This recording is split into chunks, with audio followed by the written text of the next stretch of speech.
Hi, Coach. My name is Olivia, and in today's video, I will provide you with an overview of the Program Enrollments page.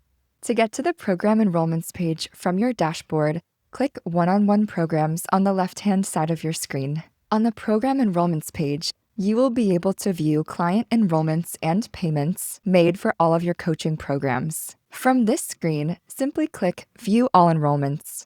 Here we are on the All Enrollments page, where you will be able to see a list of the programs you offer in a table format. Let's take a closer look at what's here. On the Program Enrollments page, you have the search bar here, where you can easily enter the client name or the program name into the search bar to find the desired data. You're also able to select a date range by clicking in the Select Date Range search field, and a pop-up calendar will be displayed. Set your desired timeframe to display the program enrollments for the selected timeframe.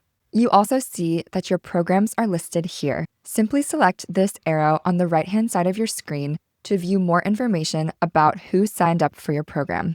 You can see the program attendee's first name, last name, date enrolled, whether or not they've paid, if a payment was necessary, start date, end date, coach name, progress bar, and status. Lastly, you will be able to see a summary of the total number of client enrollments here, and in addition, the total earnings for each program. Thank you so much for taking the time to learn more about the Program Enrollments page overview with me. Wishing you a wonderful day. Happy coaching!